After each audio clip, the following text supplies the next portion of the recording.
Vamos a orar. Señor, te damos gracias por esta mañana.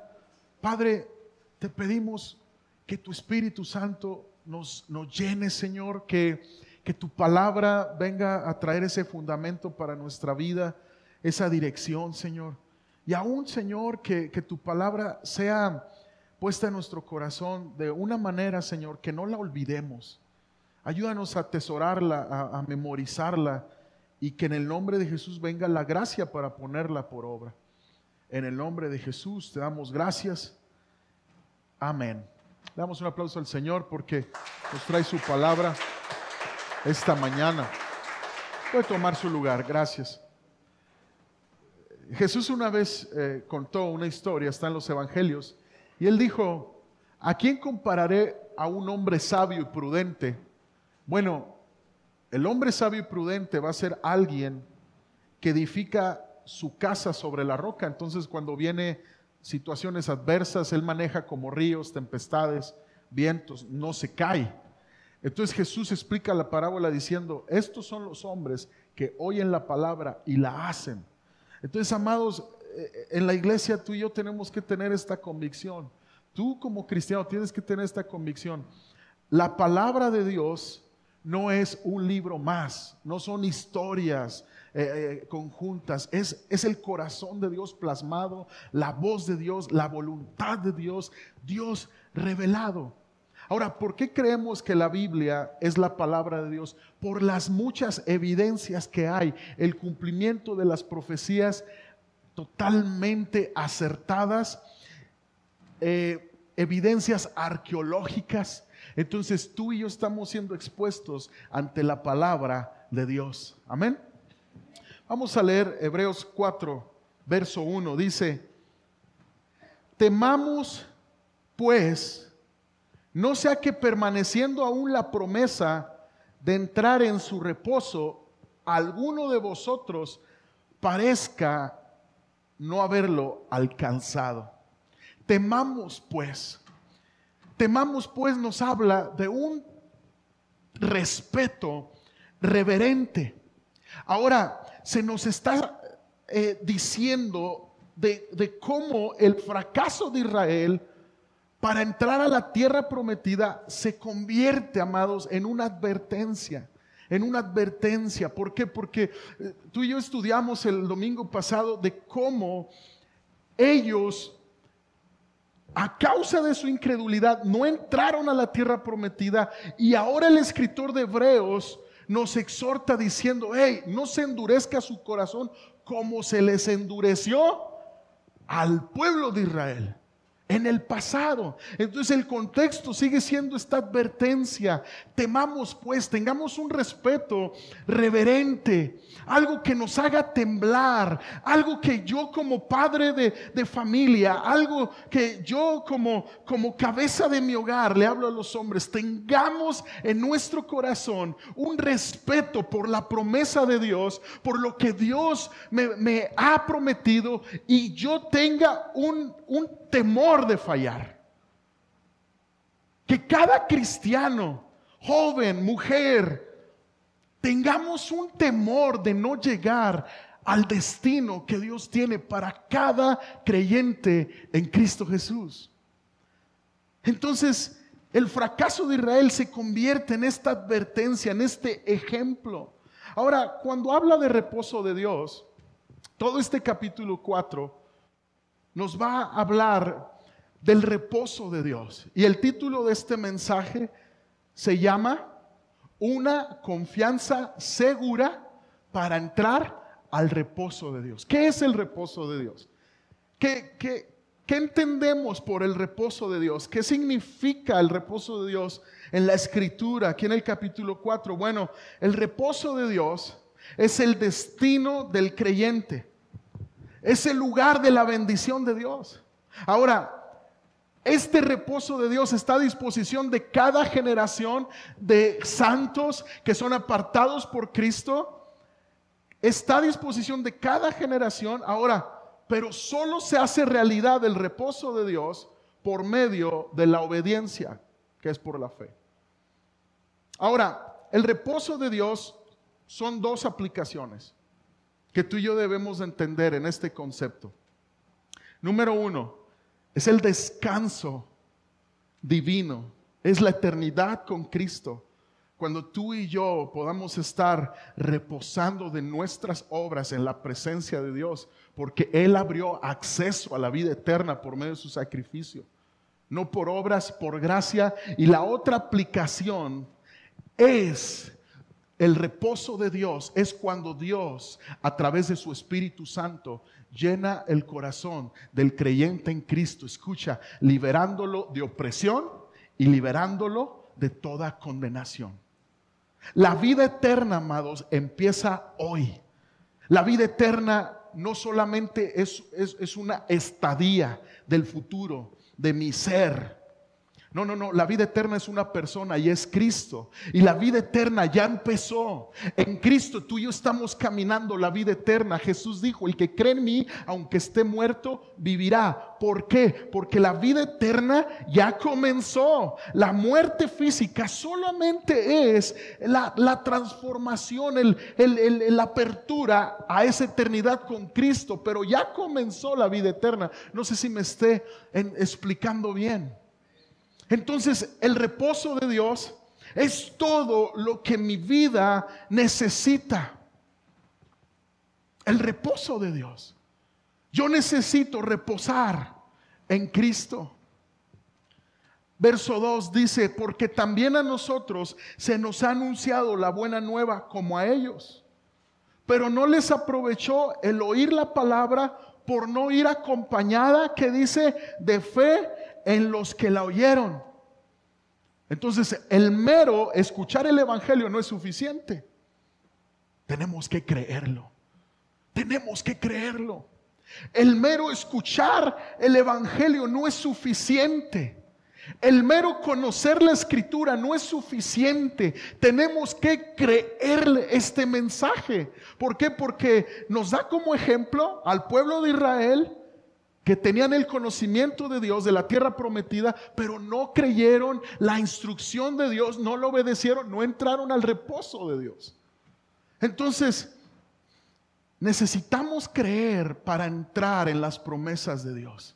Necesitamos una fe activa para entrar en la promesa de Dios. Verso 3 dice, pero los que hemos creído entramos en el reposo de la manera que dijo, por tanto juré en mi ira, no entrarán en mi reposo, aunque las obras suyas estaban acabadas desde la fundación del mundo, porque en cierto lugar dijo así del séptimo día, y reposó Dios de todas sus obras en el séptimo día.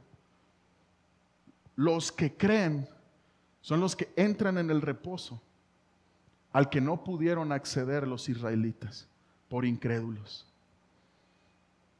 La Biblia nos exhorta en Hebreos capítulo 11, verso 6, sin fe es imposible agradar a Dios. El que se acerca a Dios tiene que creer que existe y que Él es galardonador de los que le buscan. El que se acerca a Dios tiene que creer que Dios está enfrente de ti y que siempre hay una recompensa por buscarle. No es en vano el buscar a Dios. Pero ¿por qué pareciera, amados, que muchas veces somos creyentes que profesamos la palabra, profesamos la fe, pero muchas veces vivimos como si Dios no estuviera delante de nosotros, o como si Dios mintiera, o como si Dios no retribuyera la consagración a Él? ¿Por qué muchas veces como creyentes fluctuamos tanto en nuestra fe y en nuestro compromiso con Dios? Y actuamos como si estuviéramos delante de una religión más. El reposo de Dios no es una religión. El reposo de Dios es la vida nueva en Cristo. El reposo de Dios es la vida eterna en Cristo. Y escucha con atención, es todo lo contrario a lo que fuimos formados como religión en esta vida. ¿Por qué? Porque la religión siempre te va a enseñar a buscar a Dios de diferente manera. Unos dicen, este es el camino. Otros dicen, este es el rito que tenemos que hacer. Estos son las divinidades que tenemos que adorar. Y están acá los de esta religión y de esta religión y luego la otra religión. Mas la fe en Cristo Jesús nos enseña que Dios está buscando al hombre. Y solo hay un camino, es Cristo. Entonces tenemos que entender, amados, porque tú y yo tenemos que tener la certeza que estamos en la verdad. O sea, tú y yo tenemos que estar convencidos de que el cristianismo no es una religión más. Pues me gusta más, la iglesia es más dinámica, ponen mejor música, pues el pastor no trae sotana, no hay cosas raras colgadas. No. Tú y yo tenemos que entender esto, amados, que el cristianismo no es una religión más. Yo necesito que el Espíritu Santo transmita a tu corazón esta mañana y te vayas convencido que estás en la verdad. Si estás en Cristo, estás en la verdad. Ahora, estos versos están un poco confusos del 3 y 4. Dice, las obras suyas acabadas antes de la fundación del mundo. Quiere decir que el reposo de Dios en la creación, cuando Él creó toda la creación, los primeros 6 días y luego el séptimo descansó. Escucha, nos habla de que el trabajo en el reino de Dios como cristianos será recompensado en la eternidad. La diligencia y la obediencia en trabajar para la obra de Dios será recompensado un día en la eternidad. Di conmigo, me conviene servir a Cristo. ¿Por qué servimos a Cristo? ¿Por qué trabajamos para el reino de Dios como iglesia? ¿Por qué abrimos las puertas cada domingo, cada miércoles, las actividades? ¿Por qué hacemos iglesia? ¿Por qué? Porque nuestra satisfacción está en ser discípulo. En yo ser discípulo primero y en hacer discípulo. Si ese trabajo de diligencia y de obediencia de mi parte no está presente en la iglesia, hay frustración y hay un estancamiento espiritual. Entonces, esto nos quita la perspectiva de que cualquier programa en la iglesia, escucha bien, no es el responsable de nuestra tibieza espiritual muchas veces. La gente pierde su fuego por el cristianismo, por Cristo. ¿Por qué? Porque no está trabajando para el reino de Dios. No sé para qué reino están trabajando, pero no para el reino de Dios. Porque el reino de Dios consiste en ser discípulo y en hacer discípulos. Si esto no es nuestro trabajo, hay frustración y hay estancamiento en el cuerpo de Cristo. Entonces, Dios va a recompensar su trabajo que hacemos para Él, el trabajo que hacemos para Él por obediencia y con diligencia en la eternidad. Hay un reposo reservado para los fieles, pero para eso debemos de ser diligentes y obedientes a Dios. En Génesis, cuando Dios crea el universo y crea la tierra, es impresionante, es maravilloso.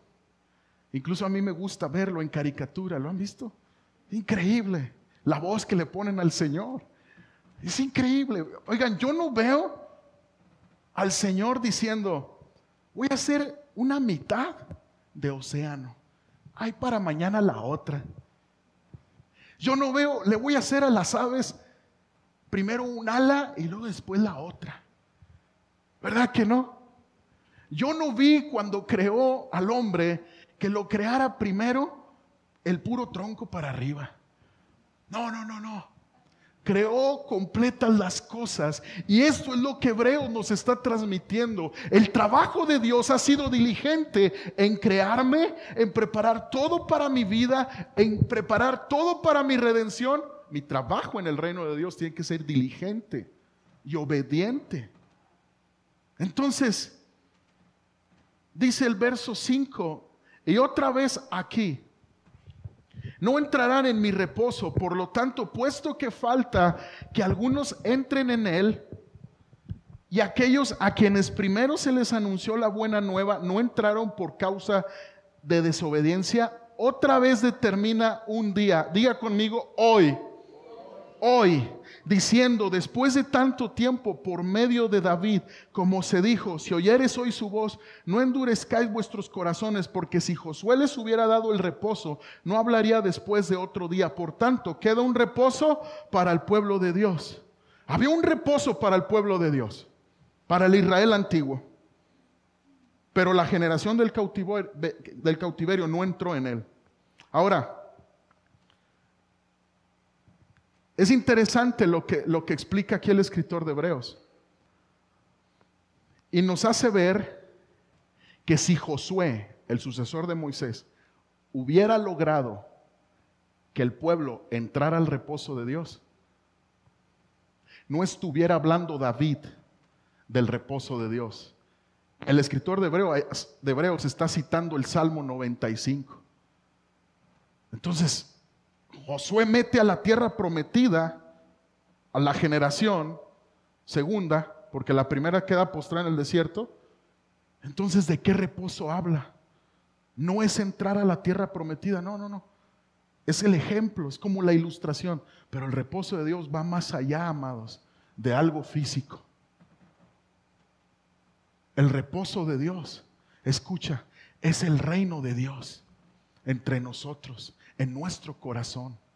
Es cuando tú, cansado de tus malas decisiones en la vida, cansado de las heridas de tu corazón, cansado del pecado, de las adicciones que pudiste haber involucrado, tú llegas y le dices al Señor, Señor, sé tú el rey de mi vida.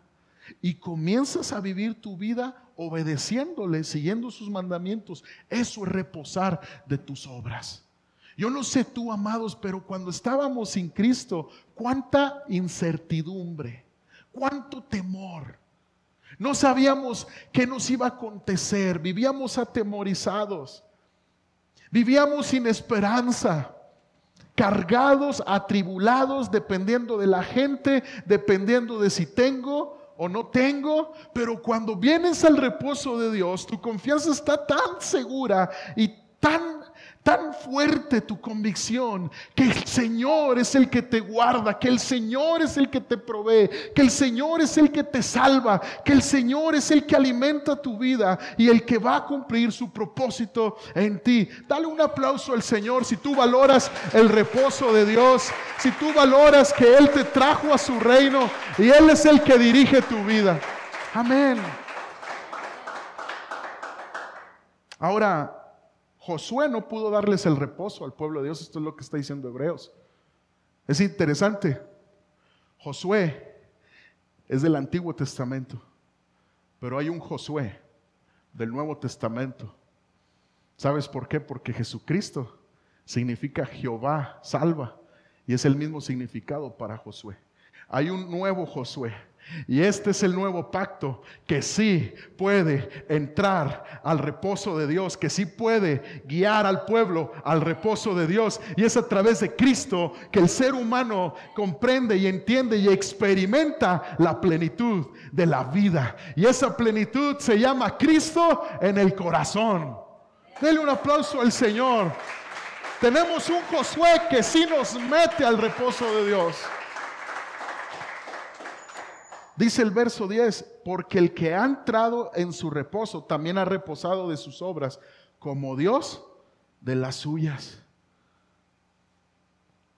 Amados, el cristianismo no es fácil. Vivir para Cristo implica negación a la carne, negación al mundo. Incluso Pablo, cuando habla del cristianismo, habla como de que seamos militantes y usa términos como de ejército. ¿Por qué? Porque los soldados tienen disciplina y ser cristiano es de valientes, la verdad. Pero te voy a decir algo, no podemos vivir un cristianismo, escucha, olvidándonos del reposo de Dios. Porque vivir en la presencia de Dios, escucha, es un bálsamo para tu corazón. Y necesitamos entender que el único lugar donde descansa el alma es en los pies de Cristo. Es a los pies de Cristo. Mira, iglesia, ¿Qué tribulación estás pasando? ¿Qué angustia estás pasando? Vas a encontrar un reposo para tu alma siempre y cuando entiendas que es Jesús el que te introduce a este reposo. Si tú no buscas a Cristo en intimidad y si tú no te dejas guiar por Cristo, el reposo, escucha, cada vez va a ser más distante para ti. Pero en esta mañana yo quiero hablarte porque yo sé las tribulaciones, yo sé las cargas, yo sé las aflicciones que experimentamos. Somos humanos, somos carne, nuestra familia no es perfecta. Cada uno de los que estamos aquí no somos perfectos. Pero estamos buscando a un Dios que sí es perfecto. Y en la búsqueda con compromiso por Él y en la búsqueda diligente hacia su palabra, tú y yo encontraremos reposo. Reposo a nuestro corazón. Cuando Jesús nos enseña a perdonar, cuando Jesús nos enseña a ser mansos y humildes como Él es, cuando Jesús nos enseña todas esas grandes verdades de la palabra, ¿sabes con qué fin es? Salvar nuestra alma y que nuestra alma tenga un reposo. ¿Cómo te sientes cuando no perdonas? ¿Cómo te sientes cuando no le hacemos caso a nuestro Josué del Nuevo Testamento? ¿Cómo te sientes? No me digas que estás en paz y con una sonrisota de oreja a oreja. O si la tienes, pues la sabes disimular. Pero ¿cómo te sientes cuando las enseñanzas de Cristo te pasan desapercibidas y vives tu vida creyendo en tu propia prudencia? Muchos de nosotros traemos pesos así, arrastrando. ¿Por qué? Porque no hay reposo en el alma sin obedecer a Cristo. Ahora, escucha bien. El reposo de Dios te libra de todo intento religioso por ganarte el favor de Dios. La religión no es el reposo de Dios, iglesia. El reposo de Dios es el poder transformador del Espíritu Santo que trae libertad. Ese es el reposo de Dios. Amén. Ahora yo quiero los siguientes versos explicar cómo Dios nos provee dos provisiones, escucha, que alientan a todo creyente, que nos alientan y que son nuestra confianza segura para entrar al reposo de Dios. Dos provisiones. En el siguiente verso, verso 11, vamos a leer. Dice, procuremos pues entrar en el reposo de Dios, para que ninguno caiga en semejante ejemplo de desobediencia. Porque la palabra de Dios es viva y es eficaz. Vamos a decir todos, es viva y es eficaz, y más cortante que toda espada de dos filos. Hasta ahí, yo se lo leo de lo demás. Y penetra hasta partir el alma y el espíritu, las coyunturas y los tuétanos. Caray, atraviesa los huesos. Dice, y discierne los pensamientos y las intenciones del corazón, y no hay cosa creada que no sea manifiesta en su presencia. Antes bien, todas las cosas están desnudas y abiertas a los ojos de aquel a quien tenemos que dar cuenta.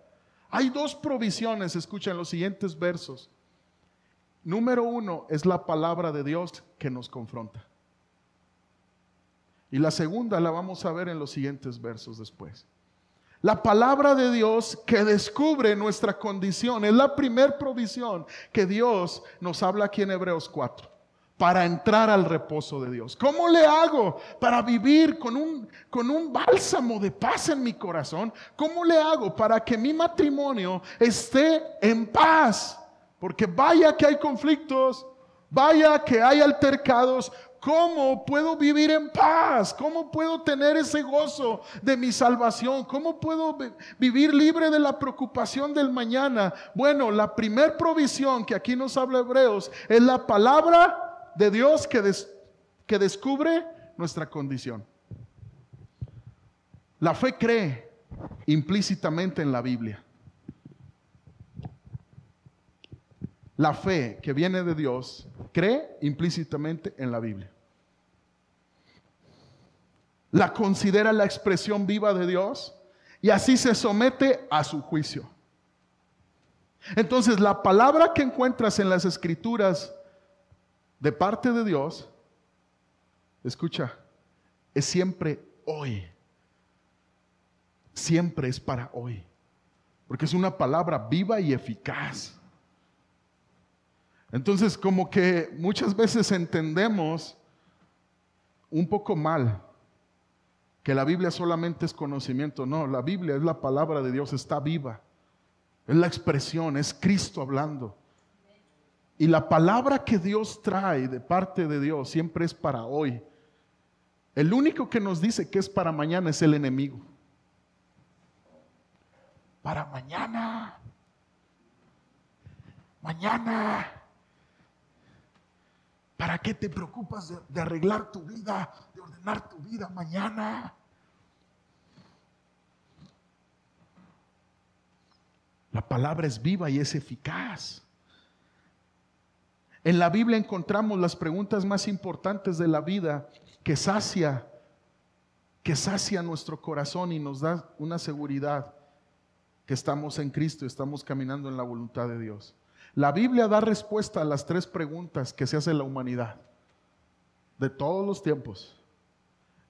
La Biblia es la que le da respuestas a la pregunta ¿de dónde vengo?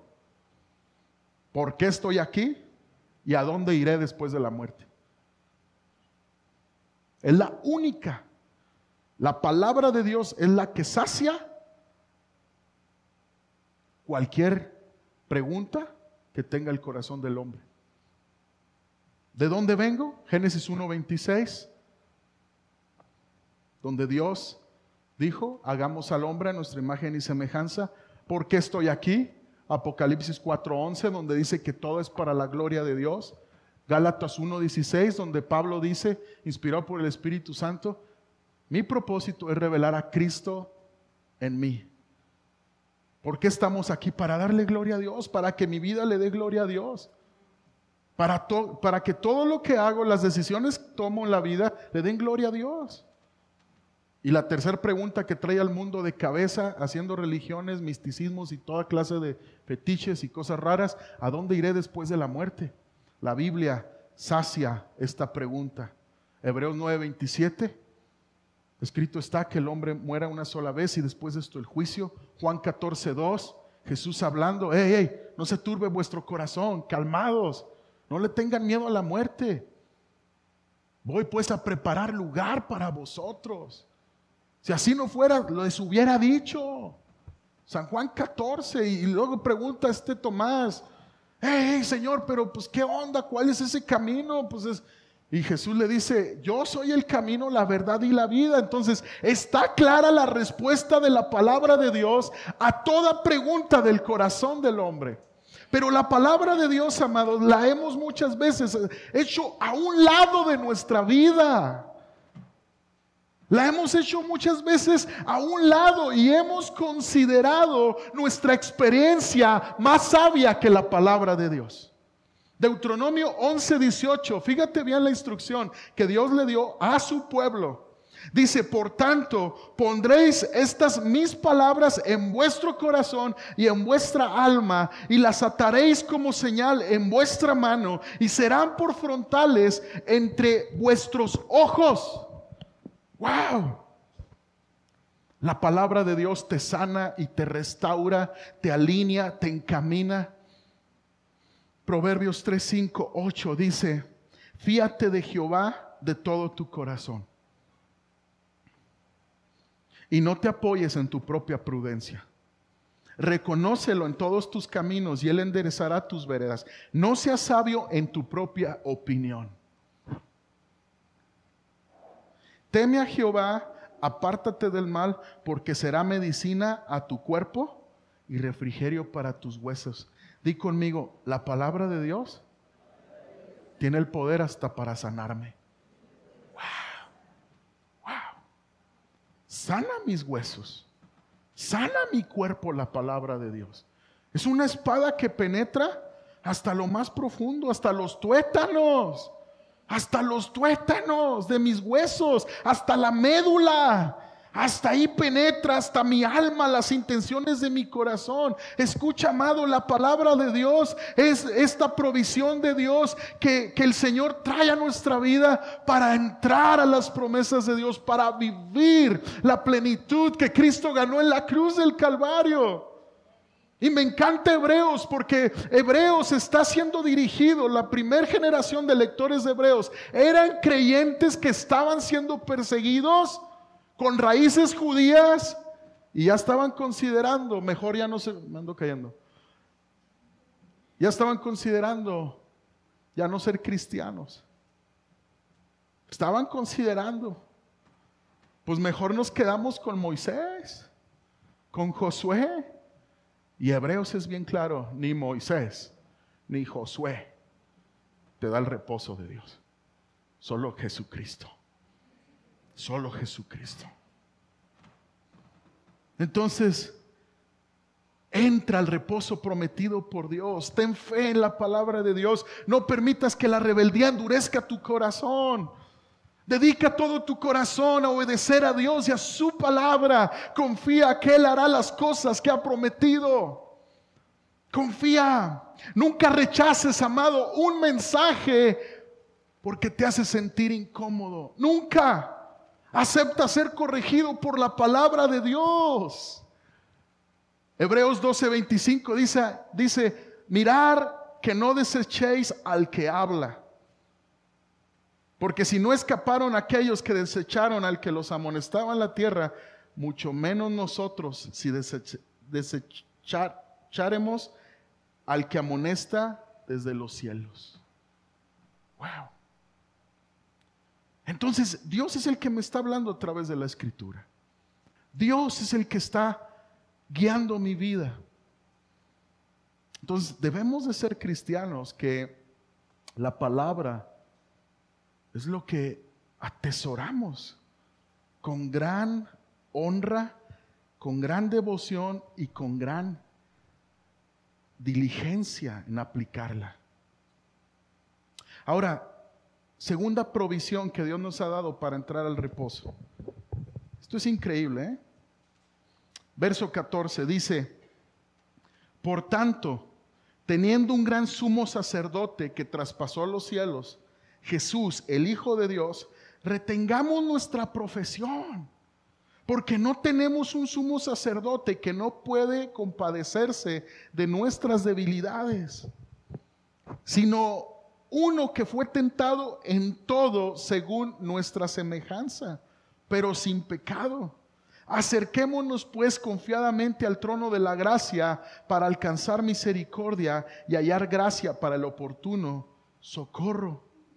Segunda provisión para entrar al reposo de Dios es el ministerio de Jesús como nuestro sumo sacerdote. La palabra de Dios y el ministerio de Cristo como sumo sacerdote. Son dos provisiones para entrar al reposo de Dios. Dos provisiones que tenemos al alcance. Ahora escucha bien, lo que Jesús hizo en la cruz, su resurrección y todo lo que proveyó a través del derramamiento de su sangre, implica tanto y todo en nuestra vida. Porque es por su muerte en la cruz que podemos morir al pasado, que podemos morir al pecado, y es a través de su resurrección que podemos despertar a una nueva vida. Entonces el sacrificio de Cristo, la intervención de Cristo como sumo sacerdote es real y poderosa. La palabra de Dios me confronta, me redarguye, es un espejo, como dice la palabra también en Santiago, es un espejo.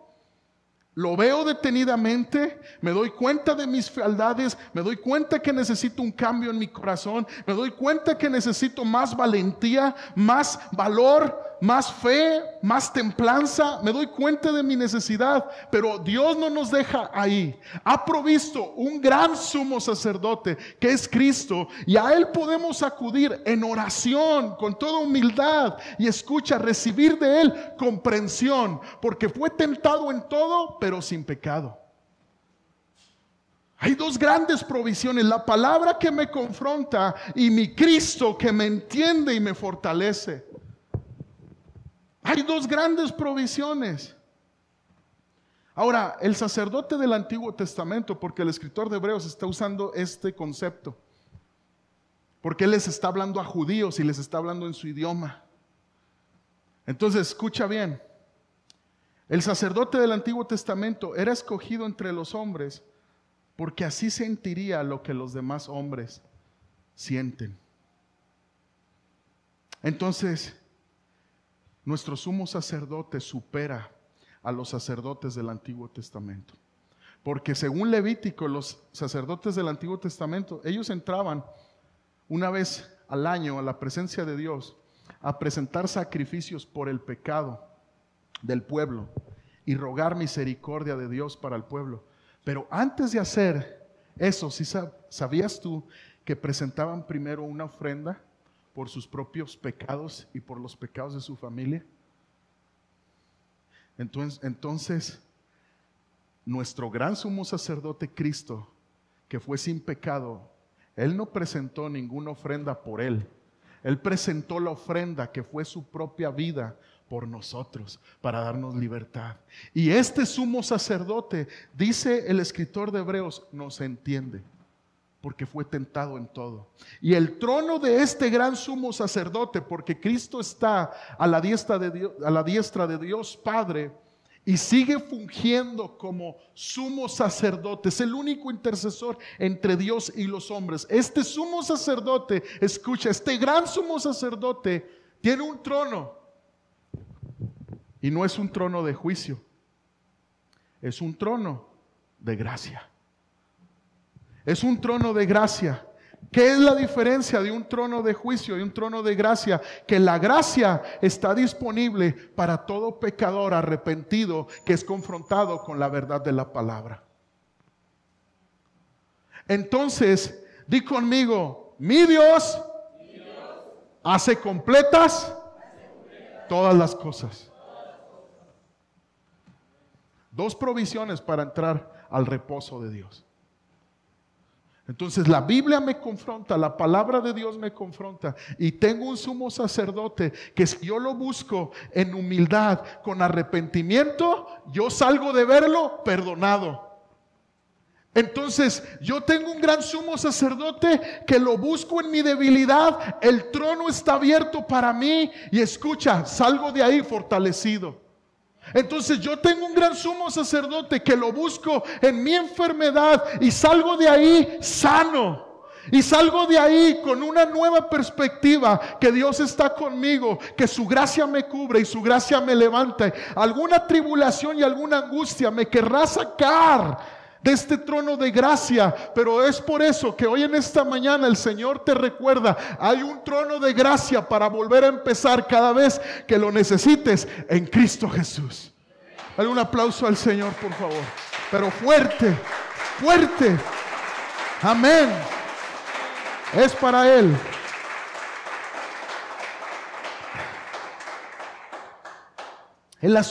Jesús asumió la naturaleza humana cuando vino a la tierra como un niño nacido de la Virgen, de una virgen, concebido por el Espíritu Santo. Se despojó de su posición divina, se encarnó con todas las necesidades y debilidades físicas, incluyendo la muerte. Experimentó sed, experimentó hambre, agotamiento, aflicciones y decepciones. Jesús te entiende, iglesia. Jesús te entiende. Jesús es nuestro gran sumo sacerdote. No es alguien que nos ve y desde su posición solamente dicta una orden.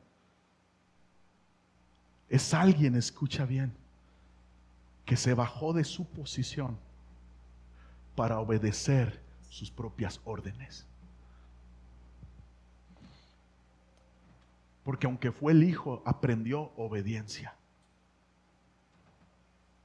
Y el reposo de Dios es lejano a la iglesia cuando no hay obediencia, cuando hay incredulidad, cuando pesa más mi experiencia, cuando pesa más mi propia prudencia, cuando pesa más mi criterio. Es que yo pienso que así no es, Dios. Es que tú me llamas, Dios, a perdonar, pero ya pasaron las 70 veces 7, Señor. Señor, es que así no es. Él asumió la naturaleza humana y nos mostró su comprensión. Fue puesto a prueba, tentado en todas las maneras que podamos ser tentados los humanos, pero sin pecado. Jesús entiende lo que estamos enfrentando cuando tú y yo somos tentados. 1 Corintios 10:13 dice: no os ha sobrevenido ninguna tentación que no sea humana, pero fiel es Dios, dice, que no os dejará ser tentados más de lo que podáis resistir, sino que dará también juntamente con la tentación la salida para que podáis soportar. Entonces, amado, yo creo que este capítulo 4 nos hace ver algo básico. Lo repetí a los que vinieron el miércoles, pero algo básico que tiene que estar en nuestras vidas: estudio de la palabra y momentos en la presencia de Dios, a los pies del trono de la gracia. Habla de oración. Me encanta esto porque el contexto son cristianos en broncas, y buenas broncas. Les estaban matando a sus familiares por ser cristianos, les estaban haciendo ahí prohibición de vender, de comprar. Había una persecución buena, fuerte, y la palabra los está llevando a la vida de la palabra de Dios, de atesorar la palabra de Dios y de la oración. Quiero hacer un llamado, amados, que como iglesia abracemos la oración. Abracemos la oración. Tenga tiempos de oración con su familia, tenga tiempos de lectura de la palabra. Los miércoles vienen muy pocos a orar. Yo sé que es rutina, que es entre semana, pero escucha, cuando se convierta un deleite en la oración, veremos cosas grandes suceder. Tenemos que pasar de ese sentir de obligación a un sentir de gratitud, porque puedo presentarme ante el trono de la gracia a exponer mi necesidad. Yo te hago un llamado, iglesia. Gracias a Dios ya hay 2 días de torre de oración, los lunes a las 7 y los martes a las 7. Vénganse a orar. Oren en casa, oren en su matrimonio, pónganse a orar con sus hijos, enséñenles la palabra de Dios y verá los resultados, verá el reposo de Dios en su hogar. Amén. Seguimos leyendo. Capítulo 5, verso 1. Quiero extenderme hasta el verso 6 del capítulo 5. Le voy a decir por qué. Porque los pergaminos originales de los escritos no tenían lo que son capítulos y versos, eran seguidos. Y el concepto de sumo sacerdote no termina ahí en el capítulo 4, abarca todavía el capítulo 5, verso 1 al 6. Dice: porque todo sumo sacerdote, capítulo 5, verso 1, tomado de entre los hombres, es constituido a favor de los hombres en lo que a Dios se refiere, para que presente ofrendas y sacrificios por los pecados, para que se muestre paciente con los ignorantes y extraviados. Y luego dice: puesto que Él también está rodeado de debilidad. Wow. Nuestro Señor nos entiende, se compadece, nos levanta. La Escritura dice que tú y yo somos reyes y sacerdotes en Cristo. Yo creo que también tenemos que ser pacientes con los extraviados y los que están en debilidad. Y dice, y por causa de ella debe de ofrecer por los pecados, tanto por sí mismo como también por el pueblo. Y nadie toma para sí esta honra, sino que el que es llamado por Dios, como lo fue Aarón. Así tampoco Cristo se glorificó a sí mismo haciéndose sumo sacerdote, sino el que le dijo, tú eres mi hijo, yo te he engendrado hoy, como también dice en otro lugar, tú eres sacerdote para siempre, según el orden de Melquisedec.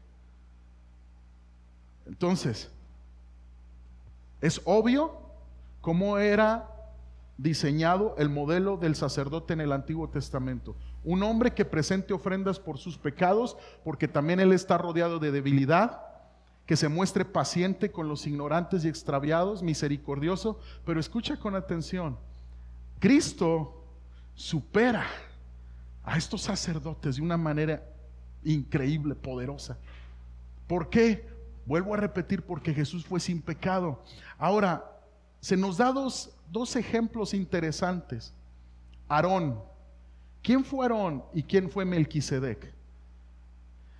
Jesús, el escritor de Hebreos, compara a Jesús con Aarón y con Melquisedec, enseñándonos un principio poderoso. Aarón fue el primer sacerdote llamado por Dios en Éxodo 28, tú lo puedes ver. Y lo llama y le dice, hey Aarón, tú vas a ser el sacerdote, tu generación también, órale, ponte a chambear. Lo llama, amados, y el escritor de Hebreos hace notar esto. Aarón no se puso como sacerdote. No, lo llamó Dios. Lo llamó Dios. Esto también es un principio para el ministerio. Tú y yo no servimos a Dios por nuestras cualidades o por nuestras preparaciones. Tú y yo servimos a Dios porque Él quiso y Él es el que pone y Él es el que llama. Amén. Escucha bien. Como el ejemplo de Aarón se nos está dando que él no se puso, sino lo pusieron como sacerdote, está diciendo, así Jesús no se puso como el heredero, como el Mesías, no, fue llamado por Dios. Qué increíble que la obediencia a la palabra, a nuestro Señor es evidente en Cristo. Jesús no se coronó como el Mesías, como el Rey, solo por su propia voluntad. No, el Señor le dio el gran alto nombre que es sobre todo nombre. Él no se puso, Dios lo levantó. Y esto es algo que nos enseña, amados, de nuestro Cristo, que es un sacerdote según el orden de Melquisedec. ¿Quién fue Melquisedec? Génesis, acompáñame a Génesis, por favor. Capítulo 14, verso 18 al 20, dice, entonces Melquisedec, rey de Salem, sacerdote del Dios Altísimo, sacó pan y vino y le bendijo diciendo, bendito sea Abraham del Dios Altísimo, creador de los cielos y de la tierra, y bendito sea el Dios Altísimo que entregó tus enemigos en tu mano. Y le dio a Abraham los diezmos de todo. Wow. El personaje de Melquisedec, amados, aparece abruptamente en la Biblia, en Génesis. Y así como aparece, así se retira. Hay muchos teólogos que sugieren que Melquisedec fue Cristo. Fue una teofanía, un Cristo presentándose delante de Abraham. Yo sí me inclino por esa verdad. O también está la otra postura teológica, que Melquisedec, como rey de Salem, siendo rey y sacerdote, un personaje que no se sabía nada de él, apareció, bendijo a Abraham después de una batalla. Es interesante que Jesús es comparado con esto. ¿Por qué, amados? Porque de Jesús recibimos fortaleza y bendición cuando estamos en batallas. Lee la historia de Abraham y se acaba de dar un tirote. Una batalla fuerte había tenido por su sobrino Lot. Y escucha, se le aparece Melquisedec, que en este caso está siendo comparado con Cristo, y le da pan y vino. Este es nuestro Cristo, que en medio de tu lucha te da la palabra de Dios, que representa ese pan. Te da el vino, te da el poder del Espíritu Santo para vencer y ser llenado de un reposo que el mundo no te puede dar. Jesús dijo: mi paz os doy, no como el mundo la da. No, mi paz os doy, mi paz os dejo. Amén. Jesús está para nosotros en todo momento, aún en la batalla y después de la batalla, y de Él recibimos bendición. Amén. Dale un aplauso a nuestro Señor.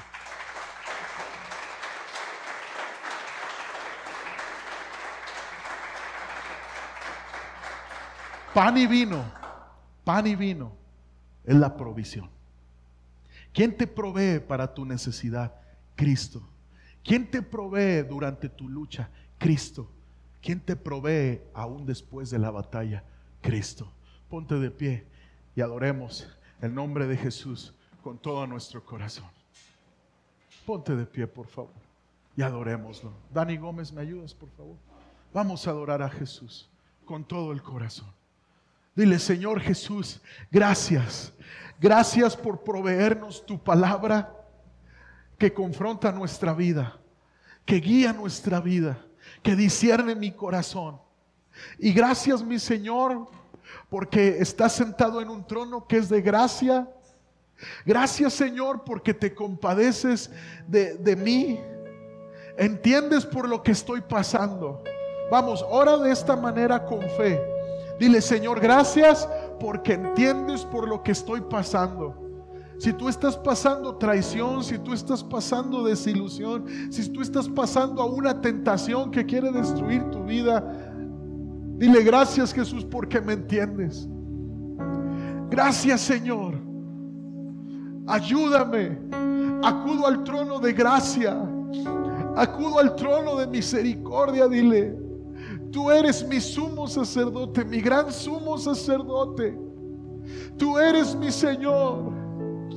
Tú eres todo para mí, Jesús. Vamos, dile: tú eres todo para mí, Señor. Tú eres todo para mí, Jesús. Empieza a decirle tus luchas. Es un trono de gracia.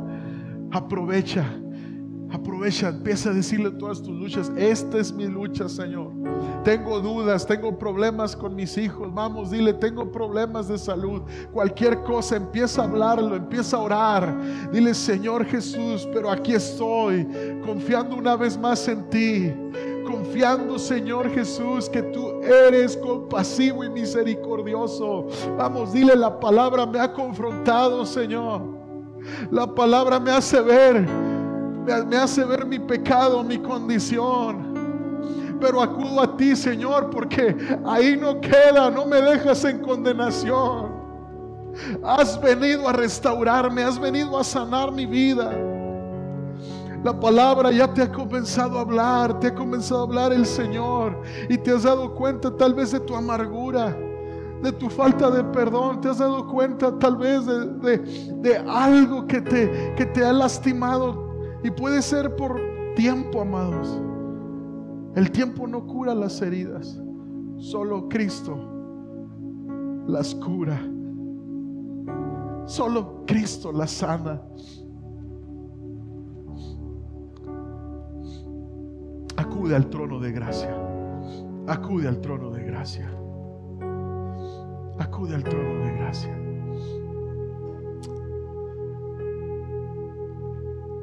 Acude al trono de gracia. Hay gracia para ti esta mañana. Hay misericordia para ti. Oh, bendito Señor. Bendito Señor. En el nombre de Jesús. Padre, te damos gracias por estas dos grandes provisiones para entrar al reposo de Dios. Para entrar a tu reposo. La palabra y tu ministerio como nuestro gran sumo sacerdote. Dile: gracias, Jesús, por interceder ante el Padre por mí. Te amo, mi Jesús. porque a través de tu sangre el Padre me puede ver como limpio, como perdonado, como hijo. Gracias, Jesús. Empieza a adorar a Cristo. Adóralo, adóralo, adóralo, adóralo.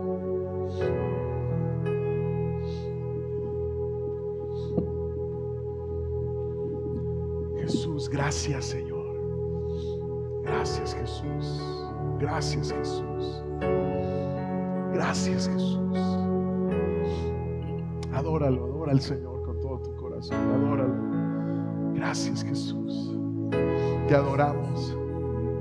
Nos centramos en ti, Señor. Gracias porque es en ti donde reposamos. Reposamos del pasado, reposamos de cualquier tribulación. Es en ti, Dios, donde podemos encontrar descanso en nuestras almas.